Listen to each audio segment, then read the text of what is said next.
Feeling that you might be a perfectionist? If you're not sure, watch today's video where I go through 5 characteristics that might be a good sign that you might struggle with perfectionism. Hey all, my name is Diana Garcia. I'm a licensed mental health counselor in Florida, owner of a private practice called Nurturing Minds Counseling. Alright, let's jump into this week's video. Characteristic number 1, you have extremely high standards for yourself and rigid standards. And so when I mean rigid means that even if there's room for flexibility, or most likely you should kind of adjust your standards, you really don't, right? So this extremely high standards mean that you're constantly looking for the next gold star, or the next achievement, 100%, whatever that looks like, promotion, or even just personally, the next kind of recognition that you're doing well. So these extremely high standards that you set for yourself, they're pretty high. And so what that means is most of the time it's impossible to meet them. And even if you do meet them, I think that's the other counterintuitive part. Even if you do momentarily meet them, you just end up raising the bar, right? So it's almost like a sense of nothing's ever enough, right? And again, going back to these rigid standards, this really key piece is that there's no room for flexibility.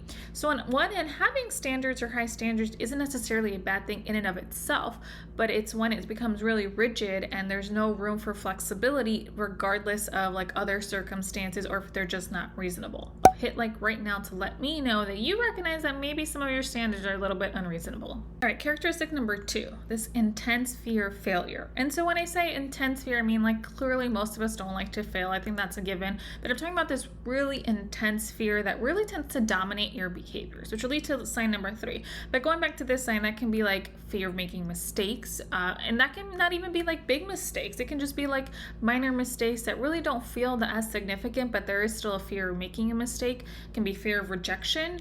It can be fear of doing something per se wrong, and a lot of uncertainty of what that wrong is. So really spending a lot of time trying to figure out what the right decision is, right? So again, that can also look like in work. So let's say you have a project due, right? And so you just really are afraid of getting it wrong, or you're not sure how to start. So you'll just spend endless hours researching and going over and over. Or maybe it's a paper and you'll spend endless time just focusing on like the cover page or the headings or the margins because you have this intense fear of getting it wrong. All right, characteristic number 3, it's the attempts to avoid failure. So again, it's related to number 2, but this is really going back to like, what do you do to avoid failure, and recognizing that even when there's a consequence of this behavior, you still engage them. So kind of a classic one is procrastination, right? So a lot of people think procrastination is like this time management issue, but it's actually not. It's this emotional avoidance issue. But really like looking at this fear of like you might fail. So if you feel like you might fail, maybe that makes you feel really anxious or overwhelmed, so you just don't start the project, right? Or you spend endless hours focusing on like the margins or the headings or like kind of the insignificant part of the project just because you want to get it right and you're afraid to get it wrong.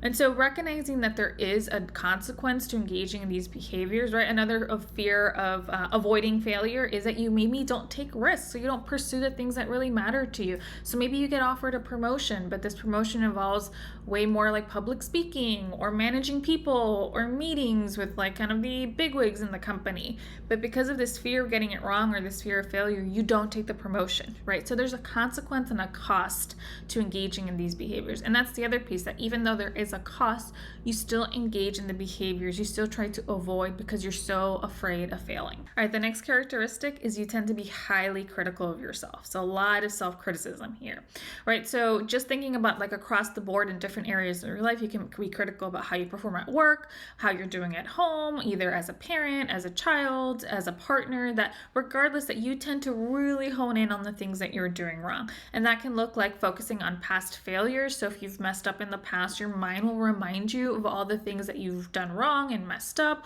Or that can even be thinking about the future. You get really concerned, like when you're starting to kind of analyze the decision, your mind will get really critical about like your entire process, or this shouldn't even be so hard. So again, is that you notice you tend to be really hard on yourself. Like you say things to yourself that you would never say to someone else. A great example of this is I was recently watching the show Physical on Apple TV. And in that show, she has an internal dialogue that you start to hear. And it's really self-critical critical at times. It really starts to internally beat her up, which drives her to engage in behaviors that aren't helpful for her. But again, like that's a great example of like having a really self-critical voice. One piece that's really important is that this self-critical voice, that you can start to learn to really shift your reaction to this criticism. This video that I did on this book by Kristen Neff is a great resource on having more self-compassion for yourself. I'd encourage you to check it out now. But either way, this is something that you can really start to tweak. All right, the fifth characteristic is really that there's some type of long-term negative consequence. And so I want to clarify that perfectionism in itself, these traits aren't always unhelpful. Sometimes they are really helpful. But for the purpose of this video, I want to acknowledge when they start to really become unhelpful and they're not healthy in your life. And so one key piece, and this is a really important one, is that you start noticing long-term negative consequences in your life. So it prominently impacts your mental health. So you might notice an increase in anxiety or depression, or maybe like body image or eating behavior. So something along those lines you start to really notice getting activated because of your perfectionism.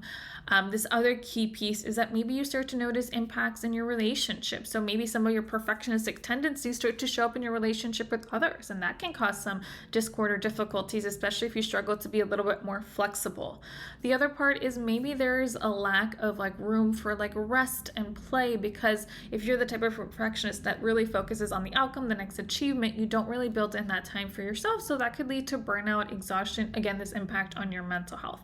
On the other end, it can look like a lot of avoidance, and so you don't pursue the things that matter to you. You get really stuck making decisions. You don't do anything because you're just not sure, and that can be on any scale. It can be a decision as minor as like, hey, starting a new workout routine, to like, hey, whether you should go back to school. Your perfectionism really gets activated either way, regardless of the decision.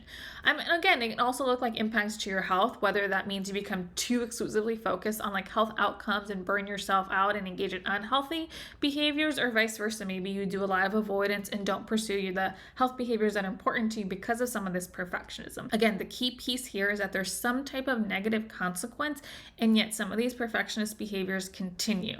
And so I encourage you to really think about, if you have noticed some long-term consequences, this is a clue that maybe you need to start working on your perfectionism, or it's no longer really serving you. Tip 1, 2, 3, 4, or 5 to let me know which traits really resonated with you. Do you tend to really just focus on criticism? That was the one that really hit with you, or maybe like high standards, that's the one that really hit. But let me know, 1, 2, 3, 4, or 5, type in the comments which ones really resonated for you. And I encourage you to check out this resource that I did, this book therapy on this anxious perfectionism, because it's a great tool to help you start to deal with some of your perfectionism. And as always, I encourage you to continue nurturing your mind, body, and soul, whatever that looks like for you guys. Thanks.